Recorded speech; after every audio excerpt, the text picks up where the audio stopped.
자, 니콘의 D780 한번 봐보도록 하겠습니다. 근데 이번에 봤는데, 야, 전 그 생각을 했거든요.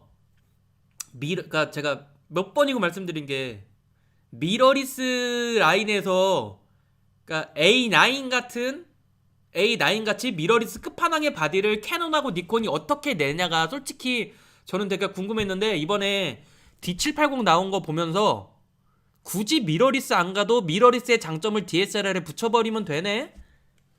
이런 생각도 했어요. 살짝 니콘 DSLR이 갖고 있던 단점들을 너무 잘 커버해줬어, 스펙상으로는.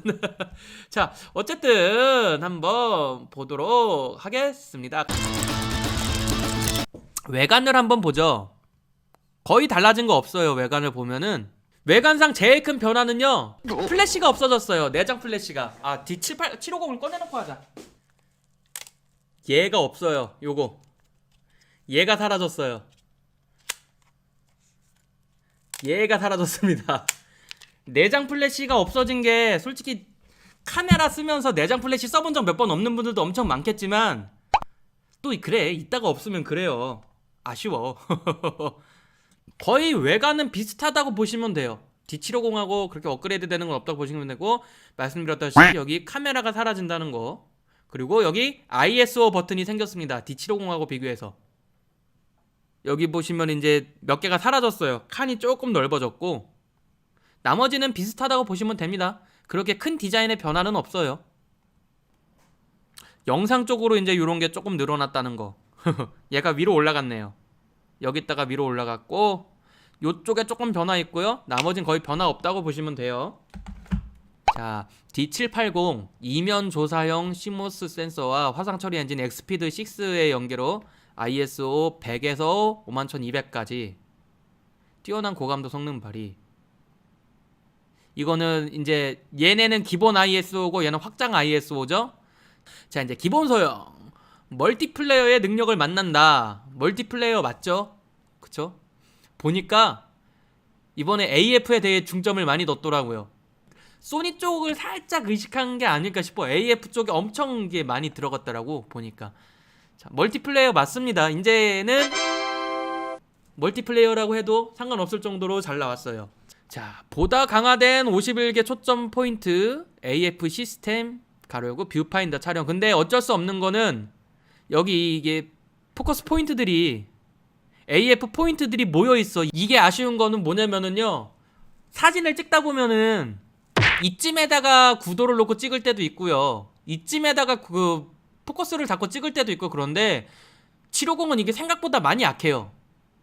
많이 약해. 아쉬운 부분이에요. 근데 여기서 이것까지 더 업그레이드를 해버리면은, 이건 이해할 수밖에 없는 게 뭐냐면, 그러면은 이 윗 라인들의 바디들이 존재성이 애매해져요. 그래서 이건 어쩔 수 없이 자르지 않았나 싶습니다. 다음, 찰쌍면 위상차 AF를 채용한 273개 초점 포인트의 하이브리드 AF 라이브 뷰 촬영. AF가 안 됐던 건 아니에요, 750도. 근데 쓰레기였죠. 그냥 쓰레기라고 하고, 니콘 동영상, 니콘 게시판에 어디 가서 어떤 질문을 하더라도 하나같이 나오는 대답: 니콘은 라이브 뷰는 구도 확인용입니다. 절대 동영상을 찍는 바디가 아닙니다. 이유가 있던 거죠. 자, 니콘의 DSLR 카메라는 처음으로 찰쌍면 위상차 AF를 채용하여 라이브 뷰 촬영 시에 AF 성능이 매우 우수해졌습니다. 틀렸어요. 그러니까 라이브 뷰 촬영 시에 AF 성능이 생겼습니다 라고 해도 될 정도로 좋은 거예요. 그러니까 반 미러리스라고 보면 돼요. 이렇게 보면은 라이브 뷰로 찍는 거는. 하이브리드 AF 시스템의 찰상 범위와 가로 세로 약 90%. 꽤 사진에 비해서 꽤 이렇게 넓게 들어가죠. 여기 보시면은 끝까지는 안 들어가지만, AF 포인트가 사진을 찍을 때는 그렇게 중요하지 않아요. 근데 뭐가 중요하냐면은, IAF처럼 이 얘네들이 따라다니면서 이렇게 막 다니잖아요. 그럴 때는 이렇게 보면은 이거 하나하나가 요 가운데 차이가 솔직히 이게 뭔 차이야? 요 살짝 옆으로 가서 하면 되잖아. 근데 진짜 이게 중요하다기보다는, 얘가 많으면 좋은 이유는 얘가 이렇게 가다가 초점 잡을 게 여기 있어. 얘가 이게 가운데 있는 게 아니라 요쯤에 있어요. 만약에 이 손을 찍고 싶었어. 그러면 AF 포인트는 어디로 가야 될까요? 그러니까 그런 문제가 있을 뿐이에요. 그래서 이게 많으면 좋기는 해요. 많으면 좋기는 한데 일상생활에서 이게 많다고 와 없는 거는 쓰레기야 라고 하는 기준은 아니라는 겁니다. 그래서 우리가 반겨야 될 거는 이제 니콘도 DSLR이 라이브 뷰를 쓸 수 있게 해주는구나 라고 하는 거를 좋아해야 돼요. 자, 상용감도 ISO 51200, 고감도에서 높은 해상감을 유지하면 노이즈를 억제하는 고성능, FX 포맷, 풀프레임 포맷, 이면 조사형 센서를 넣었다는 게 중요하죠. 이면 조사 센서가 화질에서도 좋아요. D850 할 때도 설명했던 얘기인데 이거는 뭐 굳이 설명하자면 길어지니까 딴 건 필요 없고요.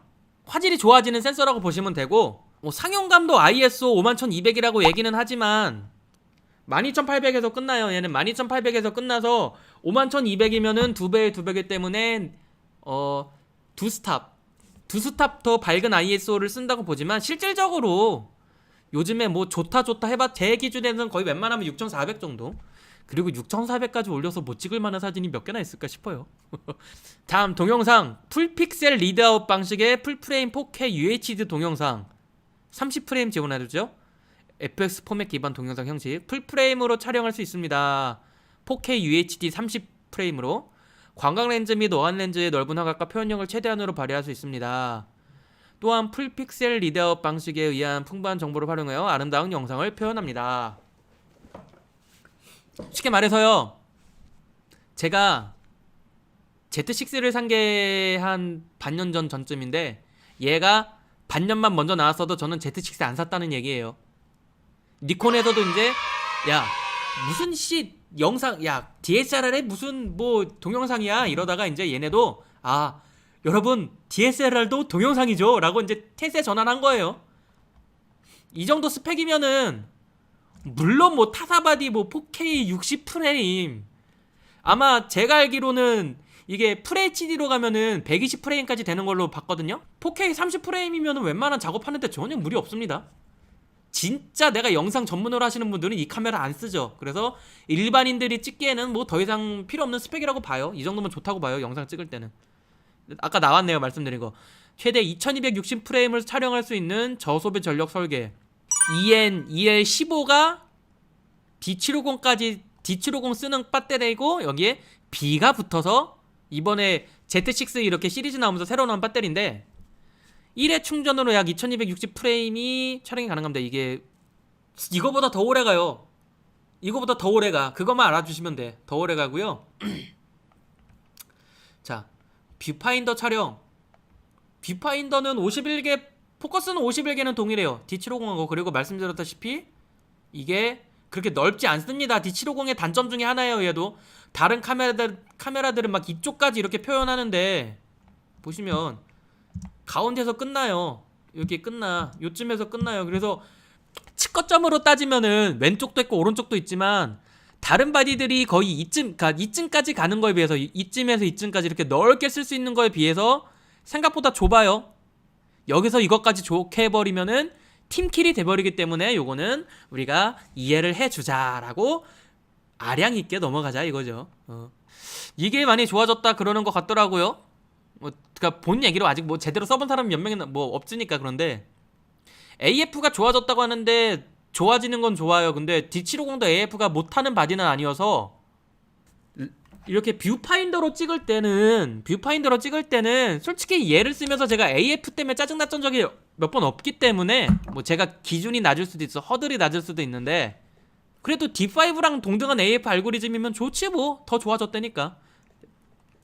D750하고 D780하고 비교할 때 뷰파인더로 찍는 AF는 그다지 비교를 안 하셔도 될 것 같아요.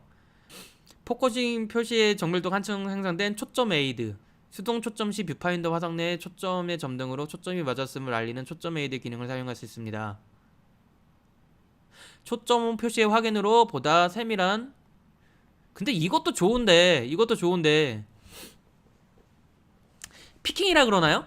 수동 렌즈로 쓰다 보면은 여기 초점이 맞으면 여기가 빨갛게 색깔이 바뀌는 게 있어요. 그 모드가 있는데 굳이 그 모드 넣으면 되지 이거를 왜 넣었을까 싶네.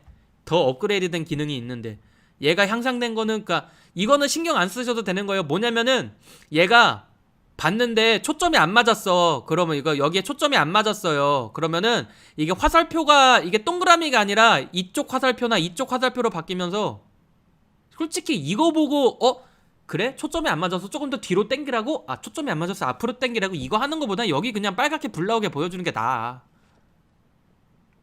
자, 초점의 정확도를 높인 AF 자동 미세 조정. 이거를 엄청 좋아하시는 분들이 있던데, AF 미세 조정 옵션인데 일단 뷰파인더랑 라이브 뷰랑 바뀐 이거 나눈 거는 좋다고 생각을 해요. 근데 이 미세 조정 옵션 있잖아요. 여기 보면은 광각일 때는 어느 정도 초점을 넣었다가 망원일 때는 어느 정도 초점을 넣었다가 뭐 렌즈 따라 달라지긴 하지만, 근데 제가 그 시그마 그 USB 독 써가지고 초점 맞추는 영상을 한번 올렸었잖아요.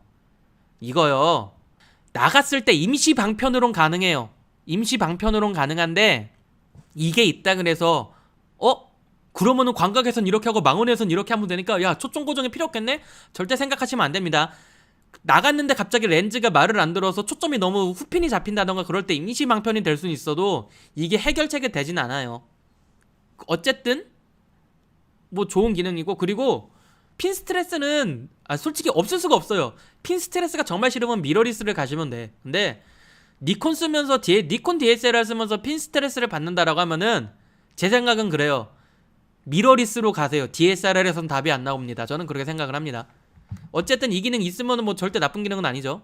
근데 이렇게 세부화됐다 그래서 와, 야 그럼 D7803은 이제 핀 교정을 내가 하면 되니까 필요 없겠네? 절대 그건 아니에요.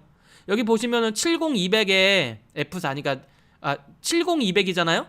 렌즈가 70200인데 얘를 광각에서 하나 바꾸고 망원에서 하나 바꾼다고 모든 구간이 다 핀을 맞는다? 말도 안 돼요. 시그마 USB 독을 써서 내가 핀 교정을 한다 그러면은 16구간을 잡아요. 이 정도면 20구간을 잡을 수도 있고, 열 몇 개의 구간을 잡아야 되는 거로 고작 이렇게 2개 가지고 퉁친다는 안 됩니다. 그래서 이게 만능이라고 생각하지 않으셨으면 좋겠어요. 좋은 기능이긴 한데, 여기에서 저는 놀란 게, 자, 밝거나 어두운 장면을 모두 촬영할 수 있는 셔터 스피드 8,000분의 1초에서 900초. 8,000분의 1초는 저는 솔직히 그렇게 일반인들이 쓸 때 필요 없는 기능이라고 말씀을 항상 드렸죠. 8,000분의 1초 쓸 일 거의 없어요 라고 말씀을 드렸는데, 이 900초가 미친 것 같아. 한 장을 눌러서 900초까지 계속 세팅을 해서 찍을 수가 있어요. 물론 벌브 모드나 이런 것도 있지만 900초까지 세팅을 해서 찍는다는 게 어디야. 셔터 스피드는 8,000분의 1초에서 최장 900초까지의 폭넓은 노출 시간을 설정할 수 있습니다. 뭐 이거 있고, 셔터 스피드를 30초보다 길게 설정할 경우에는 M모드일 때 사용자 메뉴에도 최장 900초까지 미친 것 같아. 지금 얘를 한번 볼까요? M모드로 어디까지 올라가나? 그쵸, 30초에서 벌브 모드로 들어가요. D750 같은 경우에는. 근데 얘는 900초까지 세팅을 할 수 있다는 거서, 벌브 모드는 셔터 올리고 내리는 거를 매뉴얼로 하는 거예요. 그래서 올려라 45초를 내가 잰 다음에 내려라를 해줘야 돼. 근데 이거를 900초까지 늘려줬다는 거 별찍을 한 얘기인가?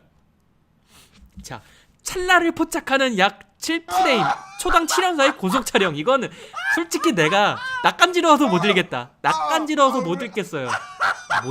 발음 왜 이래? 요즘에 뭐 10프레임대 넘어간 건 기본이고, 미러리스들은 뭐 거의 20프레임 막 이렇게 자랑하잖아. 7프레임으로 고속 촬영이라 그러는 거는 좀 아닌 것 같아요. 창피한데 이거는 창피해. 조금 그래, 쓰긴 해야겠지. 근데 좀 창피해.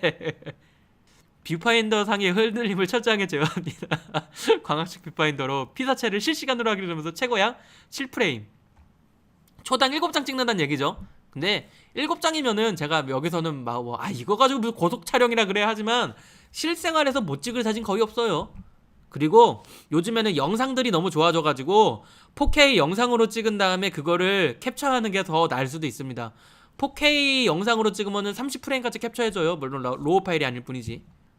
자, 여기에 이거 미친 것 같아. 봐봐요. 버퍼 메모리가 늘어났습니다를 얘는 한 3번째쯤에 놨어야 돼. 근데 여기 구석에다 받고 제목에도 안 놨어. 봐봐요. 버퍼 메모리의 대용량으로 14비트 무손실 압축 로우에서도 D750의 약 4배인 약 68프레임까지 연속 촬영이 가능하기 때문에 셔터 찬스를 놓치지 않습니다. 중요한 거는 7프레임이 아니에요. 여기에서 볼 거는 이거예요. D750의 약 4배인 68프레임까지 연속 촬영이 가능하기 때문에 셔터 찬스를 놓치지 않습니다. 생각해보세요 여러분. 초당 7장이야. 초당 7장 찍는데 68프레임 그냥 70프레임이라고 칠게요. 그러면은 10초 동안 누르고 있는 거야. 이렇게 탁탁탁탁탁탁탁탁탁탁탁탁탁탁탁 10초 동안 누르고 있는 거예요. 그러면 이게 여러분들이 생각을 하시겠지. 에이 10초 동안 셔터를 계속 누르고 있을 일이 뭐가 있어 라고 생각을 하는데, 여러분 생각해보세요. 탁탁탁탁탁탁 이거를 여기서 약 4배라 그랬지만 제 느낌상으로는 2초 이상 못해요. D750은 2초 이상 못해요. 그러면은 탁탁탁탁탁탁탁탁탁 지금 막 심부 움직여. 막 움직여. 찍어야 돼. 야 베스트 거 찍어야 되는데 버퍼 그래, 너는 사진을 처리하고 있느라 사진을 못 찍게 하는구나. 기다려줄게. 중요한 거는 4배가 늘어났다는 게 아니라 쓰레기 같은 버퍼가 쓸 수 있는 버퍼가 됐다는 거예요. 그래서 이게 순서상으로는 여기쯤에 가 있어야 돼. 뭐 AF 뷰파인더 촬영이 가능해졌습니다. 라이브 뷰 촬영이 가능해졌습니다. 그 다음에 이쯤에 들어와 있어야 돼. 제가 지금 제목도 잘못 잡았어. 7프레임이 낯간지러운 이게 아니라 68프레임까지의 연속 촬영이 가능해졌습니다. 버퍼를 개선했습니다. 이거를 올려야 된다고. 저속 셔터 스피드로 즐기는 프레임수 무제한 촬영. 이거는 이제 버퍼가 좋아졌기 때문에 그런 거죠. 처리 속도가 좋아졌기 때문에. 그러니까 셔터 스피드를 4초 이상의 긴 시간으로 설정하면은 메모리 카드의 용량이나 배터리 잔량이 허용하는 한 어떤 화질 모드에서도 긴 시간 동안 연속 촬영을 할 수 있습니다. 인터벌 촬영과 달리 다음 프레임의 촬영이 바로 이루어지기 때문에 상의 소실 시간이 매우 짧고, 다중 노출의 밝게를 이용하여 화상을 통합하였을 때 연결 부분이 눈에 띄지 않기 때문에 별의 움직임 등 매끄러운 광적을 표현할 수 있습니다.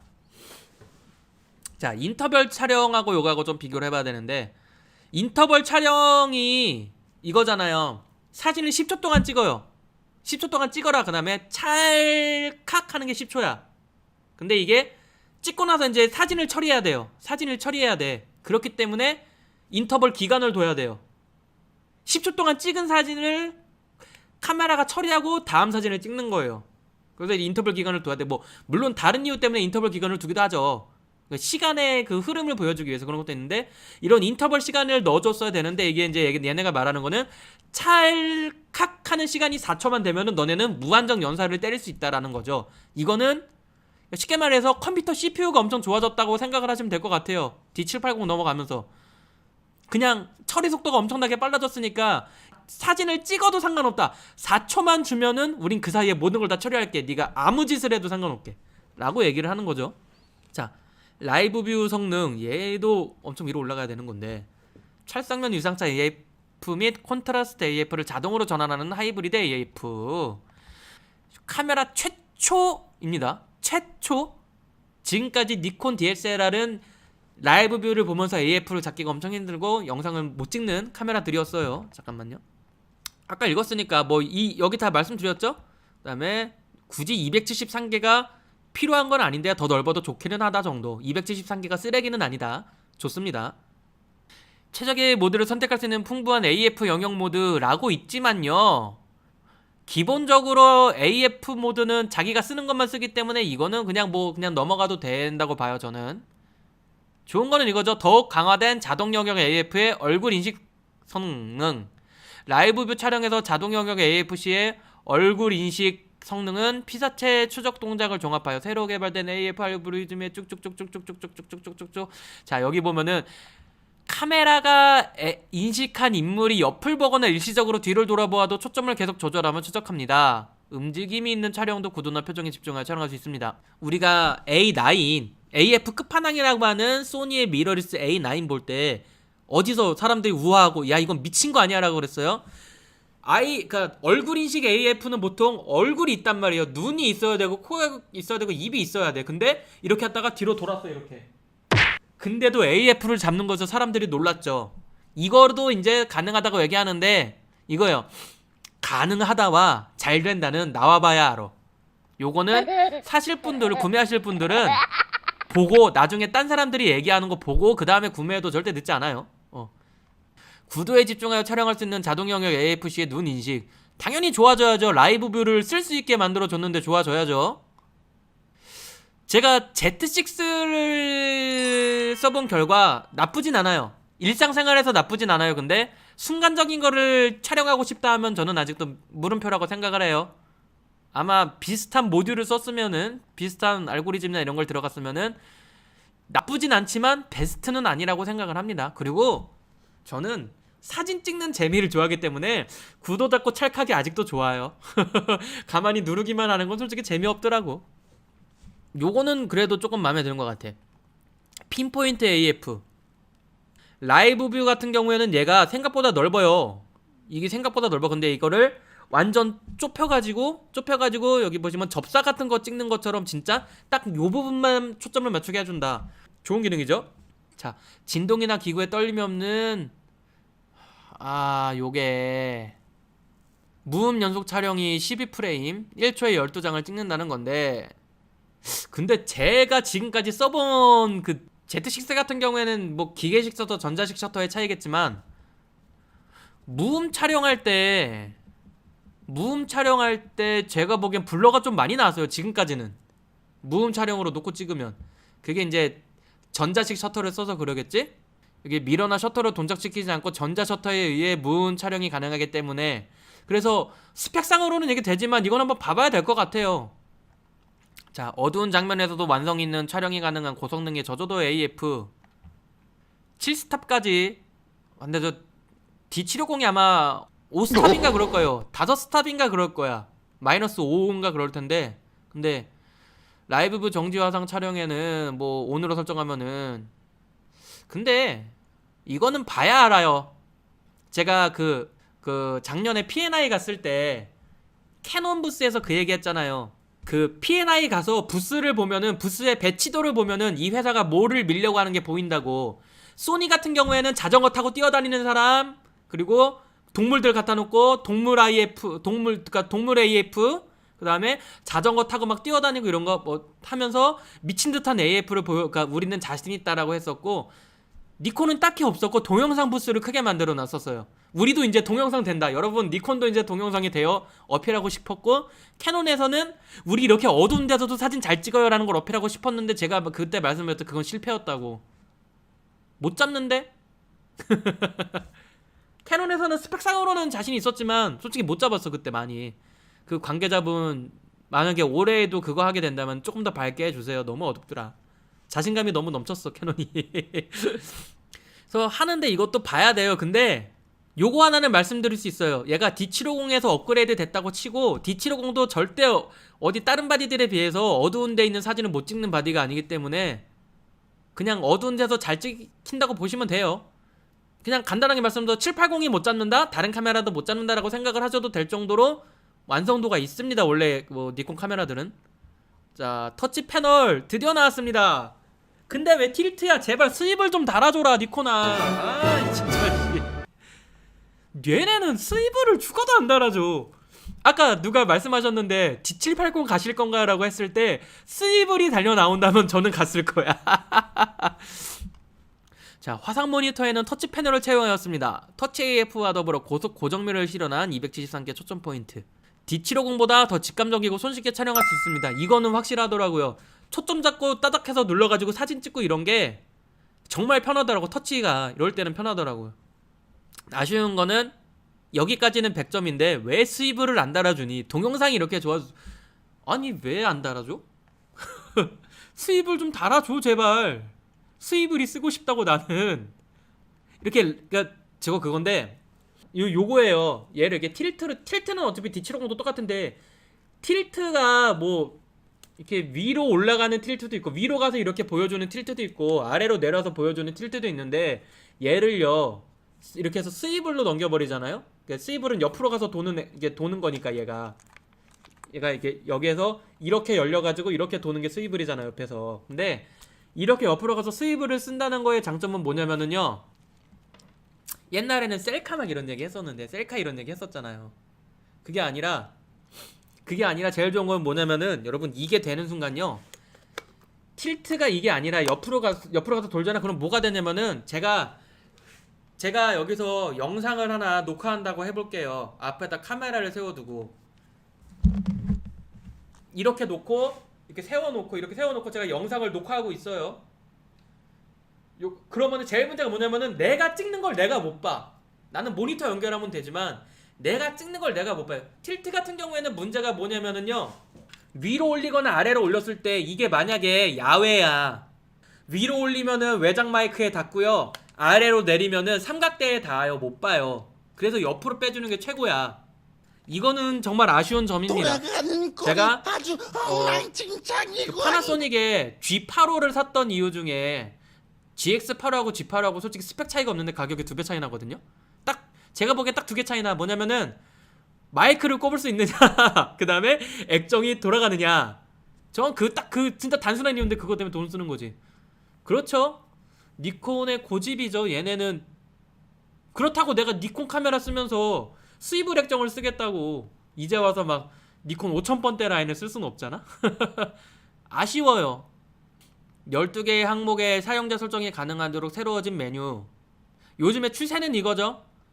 많이 쓰는 메뉴들 여기다 자기가 설정해서 딱 쓰는 거. 그래서 어떻게 보면은 제가 카메라를 볼 때 이렇게, 그러니까 요런 거 이렇게 단추들이 많이 없어지고, 단추? 버튼들이 많이 없어지고, 이런 게 버튼이 하니까 되게 옛날 사람 같잖아. 버튼들이 많이 없어지고 이런 게 뭐 디자인이나 그런 것도 있지만 이렇게 그만큼 옵션을 딴 데로 빼는 것도 있는데, 그래도 제일 편한 거는 이렇게 누르고 눌러서 가는 것보다 버튼 하나 딱 누르고 바로 바꾸는 게 최고야. 하지만 이렇게 뭐 약간 여기에다가 자주 쓰는 기능들은 아닌 거 넣어두면 편하긴 하더라고요. 자, 고화질 상영감도 ISO 51200 두스탑까지 올려줬어요. 유효 화소수 2450만 화소. 요거는 거의 비슷하죠, D750하고. 네, 최적의 밸런스를 추구한 이면 조사형 센서를 채용했습니다. 근데 이게 이면 조사형 센서를 D850 때는 앞쪽에다 넣었는데 그중 강조를 안 하네. 강조할 필요가 없다 이건가? 딴 데서도 거의 다 쓰니까. Z 시리즈가 엑스피드 6를 씁니다. 그러니까 니콘 D750은 어딨냐? 여기 있죠. 엑스피드 4를 써요. 4에서 한 단계 업그레이드 되고 두 단계 업그레이드 된 엑스피드 6를 쓴다는 건데, 저는 지금 제가 쓰고 있는 Z6가 엑스피드 6니까 색감에 불만 없어요, 저는. 근데 전반적으로 주황색기가 아직도 많이 끼는 거는 어쩔 수 없더라고요. 근데 색감으로 봤을 때 저는 D750보다 Z6에서 조금 더 만족을 했어요. D750이 나쁘다는 게 아니라 Z6가 좀 더 좋았어. 그래서 같은 엔진을 쓴다 그러면은 뭐 굳이 차이는 없을 것 같습니다. 색감 이런 거는 굳이 걱정 안 하셔도 될 것 같아요. 대신에 포토샵에서 주황색을 조금 빼줘야 될 수도 있다는 거. 피컨에서 선명도 옵션을 제공합니다. 요거는 봐봐야 될 것 같아요. 봐봐야 될 것 같지만 제가 항상 말씀드리는 픽처 컨트롤도 어차피 로우 파일 찍을 땐 안 먹어요. 로우로 찍으세요, 여러분. 그러니까 이런 거는 그냥 색깔 바꾸고 이런 건데, 제가 항상 말씀드리는 거는 뭐 세팅해놓고 찍으면은 좋지만, 항상 말씀드리는 거는 포토샵으로 좀 더 섬세하게 잡는 게 훨씬 이쁜 사진 만들 수 있기 때문에 조금 귀찮더라도 더 완벽한 결과물을 얻기 위해서 여러분, 우린 포토샵을 쓰도록 해요라고 저는 항상 말씀을 드리잖아요. 로우 화상을 남길 수 있는 특수효과 모드, D780에서는 10종류의 특수효과 모드를 선택할 수 있습니다. 그 중에 뭐 고선명 팝, 포토일러스트, 토이 카메라 효과 경우에는 특수효과 모드로 촬영한 JPG 화상과 함께 로우 화상도 저장할 수 있습니다.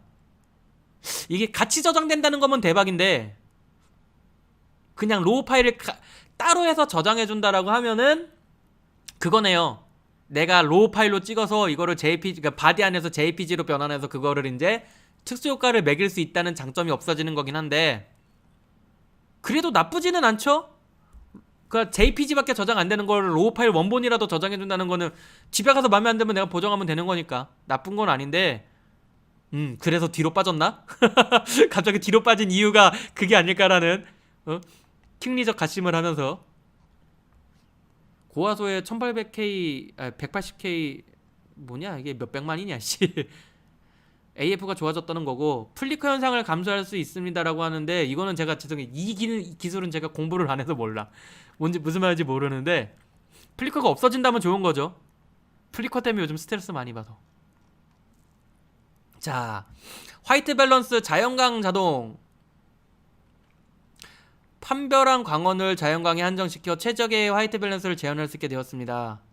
요즘에 이런 거 많죠. 화벨 잘 잡아주죠.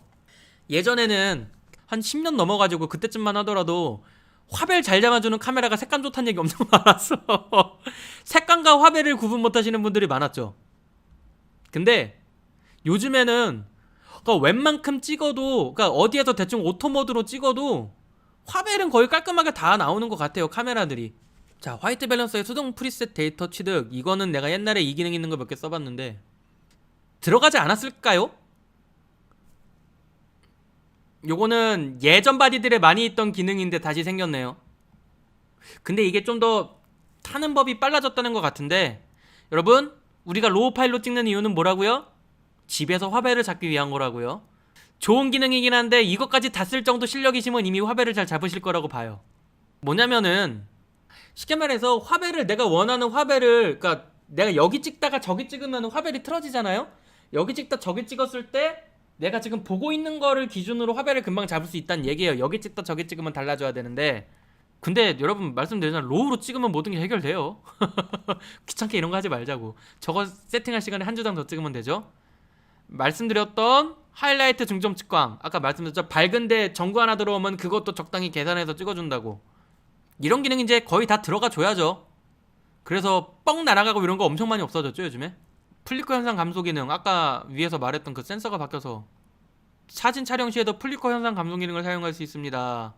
와, 멋있다.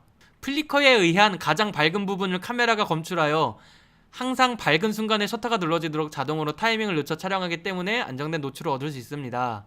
근데 이게 플리커 현상이라는 게 전반적인 노출이 바뀌는 경우도 있지만 이 부분만 까맣고 하얗고 까맣고 하얗고 줄 나와서 하는 게 대부분이라서, 그러니까 모든 사진 자체가 밝기가 변하는 경우는 거의 사람들이 신경을 안 쓰죠. 플리커라고 하기보다 그냥 그냥 그랬나 보다 생각을 하지. 근데 보통은 여기 보면은 위에는 까맣고 하얗고 까맣고 하얗고 까맣고 하얗고 이게 싫어가지고 플리커를 싫어하는 거지, 사람들이.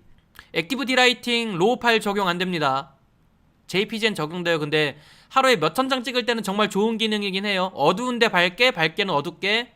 그러니까 HDR 기능을 사진 찍을 때 적용해주는 거예요. 그래서 사진 찍을 땐 나름 유용해요. 물론 로우 파일엔 적용 안 돼요. HDR 뻔한 얘기죠. 이거는 그냥 뭐 바뀌었다기보다는 요거 좋은 것 같아요. 크롭되지 않는 4K. 보시면 이게 이미지 센서 3:2 이미지 센서, 얘가 16:9 4K 센서, 그 다음에 이제 DX는 크롭으로 들어갔을 때 4K 센서, 그러니까 센서라기보다는 사진 촬영 영역이죠. 영상 촬영 영역이죠. 자, 볼까요 한번. 그러니까 영상 쪽은 이제는 이 정도 안 해주면은 영상이 너무 쓰레기네라는 소리를 듣겠죠. FX 포맷 기반 형식 풀프레임으로 촬영할 수 있으며 넓은 화각을 사용하여 특정할 수 있는 영상을 촬영할 수 있습니다. 크롭이 안 된다는 게 제일 큰 장점이죠. 4K를 찍더라도. 음성도 녹음 가능한 FHD 120프레임 100프레임 촬영으로 촬영된 니즈를 반영한 동영상 소재도 얻을 수 있습니다. 동영상 촬영 중에 셔터 버튼을 누름으로써 사진의 동시 저장도 가능합니다. 아래 안 읽어봤지만 아마 JPG. 10피트에서의 HDMI 출력시 제외. 동영상 촬영 메뉴 화상 사이즈 프레임수에 설정한 화상 사이즈로 기록됩니다. 그러니까 쉽게 말하면 원본으로 사진은 못 찍고 4K로 영상을 찍는 거로 해서 한 장을 저장한다는 건데, 이게 우리가 생각하듯이 뭐 몇천만 화소가 아니라 그냥 4K 사이즈로 찍어준다는 얘기네요. 그러고 보면은 파나소닉이 참 대단한 것 같아. 파나소닉이 대단한 것 같은 게 G8호가 엄청 오래전에 나온 바디임에도 불구하고 4K 찍을 때는 JPG로밖에 저장이 안 됐고 풀프레임으로 영상 찍을 때는 로우 파일도 저장됐어요. 대단하죠? 뭐 4K UHD 대형의 HLG 얘는 쉽게 말해서, 그러니까 로우 파일이라고 하기는 그런데 어떤 느낌이냐면은 보정 잘 먹으라고 색감을 살짝 죽여서 찍는 스타일이에요. 얘는 그거라고 보시면 돼요. 로그. 그래서 일반 분들은 쓰실 이유가 없어. 오히려 색감 구리게 나와요. 오히려 색감이 구리게 나옵니다. 보정을 안 매기면 더 구려요. 그래도 지원해준다는 게 좋은 거죠. 이런 말 하면 그렇지만 돈 받고 업그레이드 해야 되긴 하지만 Z6에서는 왜? 4K 로우 촬영도 가능한데.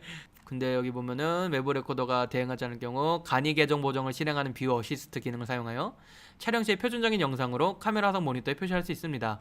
보정할 때 엄청 좋긴 해요. 비트수가 높을수록. 사진도 그렇고 비트수가 높으면 높을수록 한 장으로 볼 때는 상관없는데 보정을 매기거나 뭐 하거나 그럴 때는 엄청나게 차이가 납니다. 자, 슬로우 모션 동영상, 얘는 뭐 스펙이니까 굳이 뭐 읽을 건 없고, AF의 온오프를 원하는 대로 제어할 수 있는 동영상 촬영 시에 AFC 모드. 아까 말씀드렸던 이거 잘못된 표현이에요. 이제 니콘 카메라도 동영상에서 AF를 쓸 수 있습니다라고 표시를 해야 돼요. 지금까지는 AF가 없었어요. 자, 원하는 대로 초점을 맞추는 AF 속도, AF 추적감도 설정. 말씀드리면은 이거예요. 요 느낌이야. 이렇게 있다가 이렇게 바뀌는 속도를 어떻게 할 거냐, 아니면은 이렇게 있다가 뗐는데 바로 AF를 잡을 거냐, 몇 초 정도 기다렸다가 안 잡히면 잡을 거냐, 이 차이예요. 그래서 그렇게 일반 분들이 쓰실 일은 없고요. 전자식 손떨림 보정, 전자식이에요. 그래서 크롭됩니다. 사진이 작아져요, 전자식 손떨림 보정 쓰면은. 그리고 4K나 이런 것도 제약 많을 거예요. 동영상 촬영 메뉴에서 전자식 손떨림 보정을 ON으로 하면 화각이 줄어들기 때문에 조금 확대됩니다. 핸드폰도 똑같아요. 핸드폰도 대부분 전자식 그 손떨림 보정을 쓰기 때문에 그 영상 찍을 때 손떨림 보정을 키잖아요. 그럼 화각 줄어요. 그거랑 똑같은 개념이라고 보시면 돼요. 인터벌 촬영 시 동시 저장되는 타임랩스 동영상 자동으로 생성합니다. 인터벌 촬영 시에. 좋은 기능이라 그래야 되나? 어떻게 보면 용량의 낭비라고 할 수도 있고, 이거는 뭐 나쁘진 않겠죠? 왜? 있으니까 나쁜 기능은 아니지. 사운드 컨트롤. 근데 진짜 되게 웃긴 게 니콘 내장 마이크가요, 생각보다 성능은 좋아요. 내가 이제 영상 이것저것 찍으면서 느낀 건데, 이거는 모르겠어. 이 기능은 모르겠고요. 생각보다 니콘 카메라들이 동영상은 쓰레기 같지만 그 음질 녹음되는 거는 생각보다 좋더라고요. 깜짝 놀랐어. 동영상 촬영 중 같은 크기의 사진 아까 나왔던 거죠. 피킹 표시 기능 있네. 이건 영상에서만 나오나 보다. 피킹 기능이 수동으로 초점 잡을 때 초점이 잡혀있는 부분은 이렇게 빨간 테두리가 생기는 기능이에요. 근데 영상을 찍을 때는 수동으로 찍는 경우가 저는 더 많아요. 다른 분들은 AF로 찍는지 모르겠지만 저는 수동으로 영상 찍는 경우가 더 많기 때문에 있어서 나쁜 기능 아니죠. 동영상 사진 촬영 전환에 대응하는 동영상 전용 촬영 메뉴. 이게 배터리 이거보다 실질적으로 더 오래가. 사진만 찍으면 더 오래가. 근데 영상 찍을 때는 여기 뭐 95분이라고 돼 있는데 95분 못 찍었었어. 왜 그런지 모르겠지만 못 찍었었어요. 어떤 기능인지 모르겠는데 배터리는 조금 업그레이드가 돼야. 그래서 저번에 이제 사진 모임이 있어가지고 그때 온 동생들 중에서 이제 영상하는 동생이 있어서 M3는 배터리 하나면은 얼마나 써라고 물어봤어요. 제가 평생 신경을 안 써서 배터리 고민을 하다 보니까 요즘에 Z6 쓰면서 출산 하나 갈 때 하나 가지고 찍는데 그 친구는 거의 영상 찍는 친구인데, 확실히 배터리만큼은 아직 니콘이 소니한테 안 되는구나. 방진방적 성능을 갖춘 내구성 있는 바디. 그래서 여기 빼버렸나? 이따가 제가 말씀드리겠지만 다운그레이드 된 것도 있어요. 말씀드릴게요. 방진방적이라 그래봤자 뭘. 같은 화상에 동시 삭제가 가능한. 이거 좋아. 두 장의 카드에 저장한 같은 사진을 한 번의 조작으로 동시에 삭제할 수 있기 때문에 백업 분할이라 그러면 이제 좀 메모리 카드에 쓸데없는 폴더 많이 생기겠어요. 소니처럼. 근데 딴 것보다 투슬롯을 쓸 때 진짜 짜증나는 점이 100장끼리 사진을 찍었어요. 그러면 A 메모리 카드에서 내가 정리하던 거야. 그래서 중간중간에 이제 잠깐 쉴 때마다 필요 없는 사진 지우고 해서 얘는 90장을 만들어놨어. A 메모리 카드는 90장을 만들어놨어.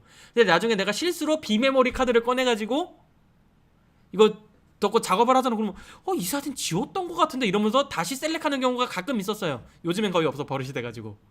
이 기능은 좋습니다. 그리고 더블 슬롯 축하해야죠. SD 카드라는 데서 고마워해야 합니다. UHS-2를 지원하기 때문에 얘로 넘어가면은 SD 카드라고 그러다도 속도가 엄청 빨라져요. 가격도 많이 비싸지긴 하지만. 그래서 뭐 Z6처럼 쟤는 영상 때문에 그런지 모르겠지만 굳이 XQD 이런 비싼 메모리 안 써도 UHS-2 규격 되는 메모리만 쓰더라도 속도는 엄청 빨라집니다. 그래서 이 정도면은 아까 말씀드렸다시피 충분하다. 웬만한 스냅 찍고 이런 것도 전혀 무리가 없다.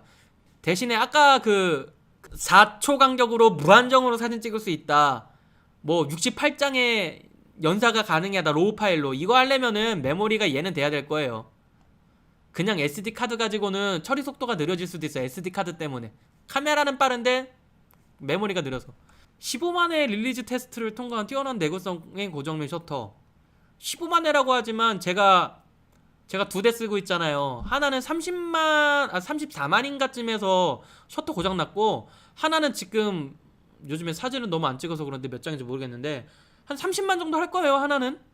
걔는 아직 셔터 안 고장 났어요. 그래서 말 나온 김에 말하자면 셔터는 복불복이에요. 100장에 고장 날 수도 있고 100만 장까지 가도 고장 안 날 수도 있어요. 복불복입니다. 여러 장의 사진을 일관 현상하여 후반 작업 시간을 비약적으로 단축시키는 카메라 내 로우 현상. 컴퓨터로 만드는 게 제일 깔끔하고 이쁘죠? 있으면 좋은 기능이지만. 유연한 화상 편집 기능 있지만 나는 이거 써본 적이 없어. 그러니까 예전에는 그거 있었어요.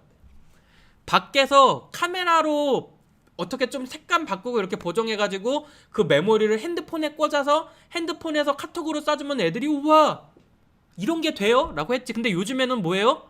로우 파일 찍은 거를 핸드폰에 연결하면은 핸드폰에 있는 어플이 쓰기도 훨씬 더 편한데 로우 파일 지원해. 좋은 기능이긴 한데 그게 더 편합니다, 여러분. 자, 그리고 요거 초점 시프트, 제가 D850 보면서 제일 사고 싶다 그랬던 그 기능. 깊이 있는 풍경 및 표본 등 이미지 전체에 초점이 맞춰진 화상을 재현할 수 있는 심도 합성을 지원합니다. 심도 합성이라는 거는 뭐냐면은요, 그러니까 300프레임까지 300장까지 해서 합친다는 건데 합쳐주지는 않지 얘가 아마? 그치? 타사의 편집용 소프트웨어가 필요합니다. 그러니까 쉽게 말하면 뭐냐면은요, 우리가 이런 사진을 찍을 때 조리개를 엄청 쪼이지 않으면은 여기랑 초점이 완전 빗나가잖아요. 여기는 너무 멀고 여기는 너무 가깝고 쪼여서 손해보는 게 있고 많고. 그런데 그게 아니라 쉽게 말해서 여기 뒤에 있는 구름이 여기 있는 거고요, 앞에 있는 꽃이 이거예요. 여기서부터 초점을 잡아가고 가면서 여러 장을 짝짝짝짝짝짝짝짝 찍어줘서 이거를 나중에 소프트로 합성시키는 거예요. 자, 그러면은 뭐야 불편하네 라고 생각을 하시겠죠. 근데 얘가 좋은 거는 뭐냐면은요, 접사 사진 찍을 때, 자 보시면은 조리개를 미친듯이 쪼여도요, 이런 경우에 미친듯이 쪼여도 가운데 C 있는데 초점이 맞았잖아요 지금. 그러면 이 바깥에도 항상 날아가요. 이게 접사라는 게 그래요. 진짜 접사까지 가면은 조리개를 막 30몇 이렇게 쪼이고 찍어도 얘네를 다 선명하게 찍을 수가 없어. 근데 여기에서 이 외곽부터 시작해서 여기부터 시작해서 찍고 하면서 이 뒤에까지 다 찍어. 그래서 그거를 나중에 소프트로 합성시키는 거예요.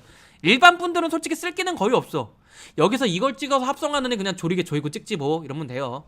근데 이 기능이 저같이 접사를 좋아하거나 이런 사람한테는 진짜 유용한 기능이에요. 얘는 그냥 보조 얘네가 돈 더 많이 들어요. 필름을 여기에 낀 다음에 얘를 껴서 카메라로 찍으면 이렇게 나온다는 건데 일반 분들 쓸 일 없죠? 요거 보면서 느끼는 거는 웬만한 스캐너는 이제 스캐너 살 돈이면 얘 사는 게 나을 수도 있어. 근데 너무 비싸. 이게 그리고 얘 아니면 안 되는 거 아니에요. 만드는 법 다 있어요 인터넷에 이거. 그리고 웬만한 카메라들 이거 다 지원합니다. 이렇게 찍어서 포토샵에서 변환해도 돼요. 와이파이가 지원됩니다. D750에서 업그레이드는 정확히 말씀드리면 아니에요. D750도 원래는 와이파이가 돼야 되는 기종인데 우리나라에서 전파법 그런 것 때문에 막아서 출시했죠. 확실히 와이파이로 되면은 컴퓨터에 바로 저장된다던가 핸드폰에 바로 저장시킨다던가 핸드폰으로 바로 본다던가 핸드폰으로 조작한다던가, 굳이 리모컨 안 다니고 다녀도 핸드폰으로 내두고 딱딱딱딱딱 누르면 알아서 지가 찰칵찰칵찰칵 한다는 거 좋습니다. 굳이 쓸데없다라고 생각하지 마시고요. 얘를 여러분들이 좀 몸에 익히잖아요? 그러면은 정말 편해요. 카메라 저기다 냅둬놓고 보면서 찍거든. 특히 셀카 찍는 분들, 커플 스냅 이런 거 셀프로 하시는 분들한테는 최고입니다. 다른 거보다는 구도를 볼 수 있다는 거. 저기 뒤에 멀리에 카메라를 놔두고 구도를 볼 수 있다는 거. 그래서 와이파이 이거 좀 익숙해지시면 사진 할 때 정말 재밌게 찍을 수 있어요. 뭐 스냅 브릿지, 내장 와이파이, 컴퓨터에 접속에 대응하는, 바로 보낼 수 있을 거예요 아마. 5G도 대응하네 이제. 트랜스미터, 파일 보내주는 거. 몰라, 저런 거 써보셨어. 자, 여기서부터 니콘 소프트웨어가 나오는데 무시. 요거는 뭔지 모르겠는데 여기 보시면은 사진이나 동영상 저장, 열람, 공유, SNS와의 연계 등을 간단히 실행할 수 있는 온라인, 그러니까 쉽게 말해서 클라우드 서비스 준다는 건데, 니콘 카메라를 사용하시는 분은 최대 20기가까지 무료로 사용할 수 있습니다 라고 써있어요. 20기가는 좀 약하지 않아? 뭐 나쁜 건 아니고.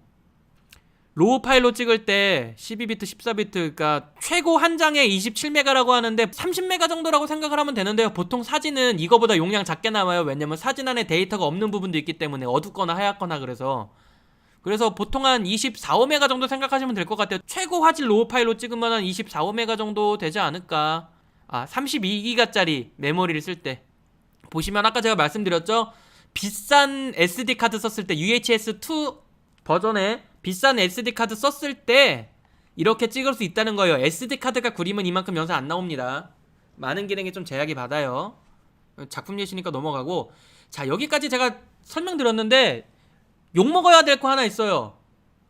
욕먹어야 될 거 하나 있어. 욕먹어야 될 게 뭐가 있냐.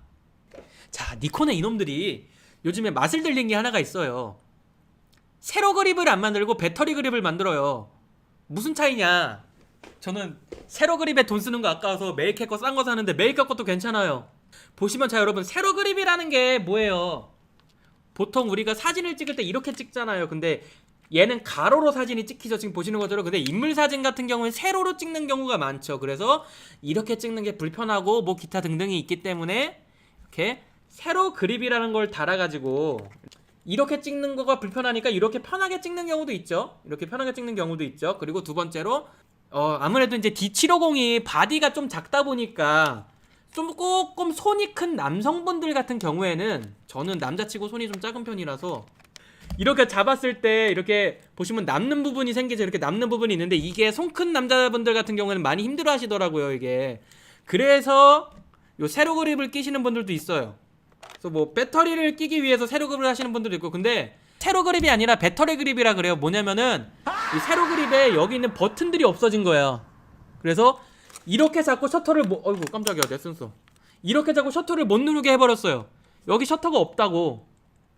그러니까 이렇게 찍어야 되는 카메라가 이렇게 되는데 이렇게 찍고 이런 거 있잖아요. 막 여기 버튼이나 이런 게 없어진다고요. 세로 그립이 아니라 배터리 그립 내놓는데, 지금 Z 시리즈도 똑같죠?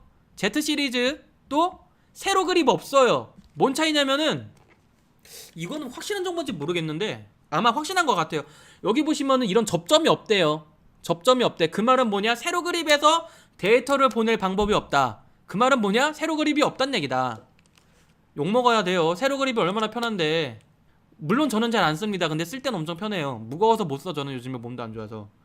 왜 이렇게, 그러니까 마이너스로 가는 건지 아닌지 모르겠어요. 오히려 세로 그립을 쓰는 필요가 없다고 생각을 할 수도 있죠. 근데 왜? 너무 끝나는 게 아닌가? 이거는 너무 마이너스 아닌가? 좀 욕을 먹어야 된다고 생각을 해요, 저는.